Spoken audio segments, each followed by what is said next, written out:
When I say who's the master, you say show no. Good morning, good morning, good morning. What's up, everybody? Showing up the King here. It's Saturday, so you know what that means. It's time to bring you guys another Young Justice review. A lot of stuff happened this episode. When I say a lot, I mean a lot. Let's get into it. So first, this episode actually starts off with the team trying to get a squad together to stop a plot to destroy a rocket that's supposed to be getting shot into space to communicate with Martians.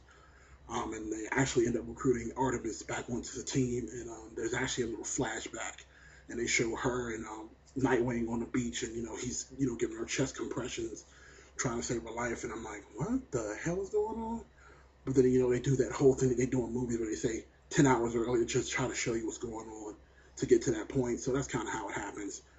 But then what's probably going to happen at the end of this episode. So what ends up happening is they're recruiting the team together. Everyone's conversing at their headquarters, and Morgan and Lagoon Boy. I don't really like him that much. Just to put that out there, I'm not a huge fan of Lagoon Boy. But anyway, he's eating crab cakes and laughing with Miss Martian, and they're getting along to a sickness. I'm just like, she'll gag me with a spoon. Yeah, I just used like a 90s reference I did. But anyway, Superboy is clearly not happy to see them together. And another good thing about this episode is that we got a couple of answers. I believe it was episode 2 or 3 was the reason why they broke up. And then we kind of, with this episode, we get the full lowdown on what exactly happened. And what that was is Superboy found out that Miss Martian was messing with his head and making, erasing his memory, making him not angry with her anymore, because what she's been doing is she's been, wiping the minds of Croatans and, basically lobotomizing them. And he really didn't. He basically compared her to Simon. And, that really did mess with her.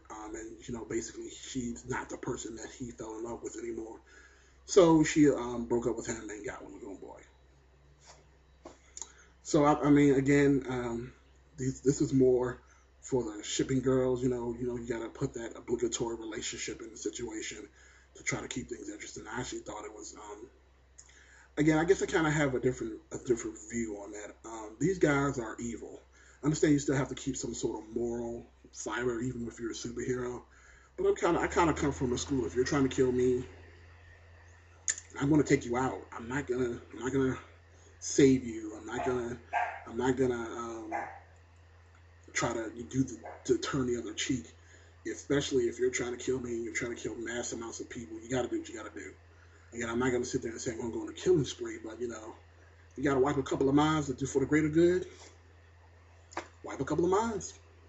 But anyway, so that was that whole situation. Wrap that up and throw that away. So now we know why Superboy and Logan are not with each other anymore. So we'll go back and they get the team together. Artemis comes back in. Wally is not happy about it. He does not want her going out there. And I love their little relationship, by the way. Them living a whole domestic lifestyle. I think it's kind of cute.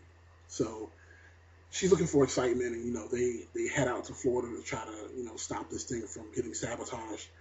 And good old Aqualad is back. Calder is back.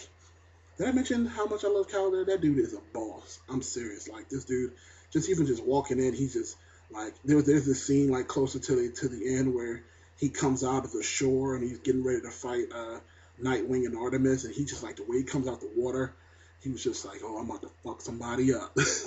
I thought that was really G of him. I mean, anyway, so basically what ends up happening is that Lagoon Boy is under the water, and this is shortly after we find out what's going on, what happened with Superboy and Morgan. So he's underwater, he's surveilling things, and he actually spots the group of people who are trying to destroy the rocket. The rocket is going to be shooting to space. So, he's trying to prove himself that he's no rookie, so he transforms into his bloated blowfish mode, and he goes shooting in there trying to act like a hero. And basically, he does a pretty good job. He takes care of quite a few of the guys, but, of course, they end up overpowering him, and Aqualad, uses his little shock power shocks him on his back and knocks him out. And, they basically were like, you want to kill him now? He's like, no. We may be able to experiment on him later, so just take him away. So we're thinking, okay, Aqualad's not playing. Aqualad is not playing. So then we get to the situation, like I said before, he's like, you guys keep trying to destroy the rocket. I'm going to go out and take care of this myself. So, he walks out of the water like a boss. He comes walking out of the water and he confronts Nightwing. And by the way, we finally get to see Nightwing in action again. I know there's a lot of Nightwing fans out there, including myself. And it felt really good to see him and Artemis fighting side by side. And there was a little scene, like right when they were standing up in the building, just the two of them. And I guess they were kind of quote unquote reminiscing and talking about, the past or whatever.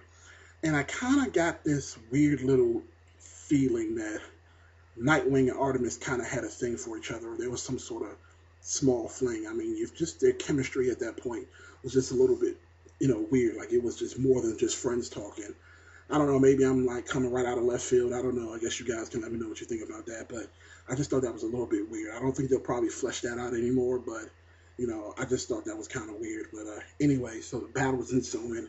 Young Justice team doing their thing. Morgan, she jumps in the water and she turns her neck to gills and she grows a mermaid tail and she's going after Lagoon Boy because, that's her boo. So, Superboy's outside trying to take care of the lasers, trying to make sure everything is good. And then Artemis and Nightwing are fighting Kaldur on the ground, and Kaldur is like literally doing his thing. And what happens is he knocks Nightwing to the ground, and he walks up and stabs Artemis in the chest. And at that point, I was like, what the fuck just happened? Like this entire time I had in my back of my head, I was like, I don't think, just something didn't seem right. I was just like, I can't see him getting that upset over Tula dying and just leaving the team and being that evil. It's like I could see him like, doing what he's doing, beating him up, but then to kill Artemis, I was like, wow, he really did that. And again, like I said, my heart stopped for a second. Like, how like when you see something, it's so shocking that you just like, you're awestruck. That's kind of how I was. I was just like, that just happened. And, she falls to the ground and, blood's showing, and you're just like, what the? He really just killed her. He had this, like, really wicked thing he said. He was like, welcome back to the team, and just, like, walked away. Like, he just walked away, jumped in the water, and just left. The rocket goes off and explodes in midair. Mission failed. Chaos. Everything. So now, Superboy, it even make it worse by Superboy coming down. And, I don't hear a heartbeat. It's just like, what is going on? So, she's dead. So then what happens is the team are at the Hall of Justice, and I'm just going to call it the Hall of Justice, Mount Justice. And, they're all mourning the loss of Artemis, and, they're like, where's Nightwing? He should be here. And they were like, he went to go tell Wally. So the scene shifts, and they're in this little warehouse, and, he's on his comm meter. And at that point, I knew what what was in the back of my head was true. And I was like, yeah, somebody's about to pop up. She's not really dead. I kind of like, it was still shocking to see, even to the point where Superboy flew down and said, I don't hear a heart beating. But then, of course, that's kind of how they like to do it. They like to hit you with a little switcheroo. And she's not dead, and actually, not only is she not dead, but my other thing that I was always thinking but just never said was, Kaldur is not evil.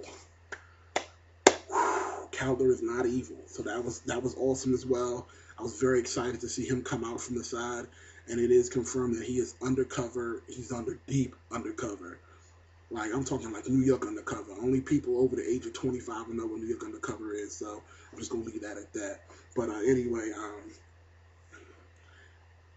they're all in on it. Well, no, I shouldn't say they're all in on it. It's Nightwing, Kid Flash, Artemis, Kaldur. They are the only four who knows what's really going on. And there's two more secrets he mentioned. So even though we got a lot of answers, there's still two more secrets that are out there that nobody knows about. And they're trying to figure out what's going on with the light. Kaldur has officially moved up higher in the ranks with his dad to try to get him closer to the light. So that's awesome. And they actually gave Artemis this necklace to conceal who she really is, and she actually left with Calder to go back with the to go see the real Black Manta, Calder's dad. So basically, Wally is still the odd man out. Nightwing, the team's gonna hate them big time because last time this happened and they were keeping secrets, that thing almost tore the team apart, and it's happening again. I really hope they have a good explanation as to why they were lying to the whole team. I know there's a reason for everything they do, but things like this never go as planned. I'm just putting that out there now. You heard it here first. But again, a solid episode of Young Justice. I'm definitely giving this episode a 4 out of 5. So many questions answered. You know, my heart was pounding when I found out I thought Artemis died, but then to find out that Calder is not evil and that she didn't really die, I was just like, thank you. But again, I want to know what you guys think. As always, let's get this conversation started. I got lots of time. I want to see what you guys got to say. Comment in the section below. Thumbs up if you are excited about Calder not being an evil guy anymore. And always subscribe. This is Show Up the King. You guys have an awesome Saturday.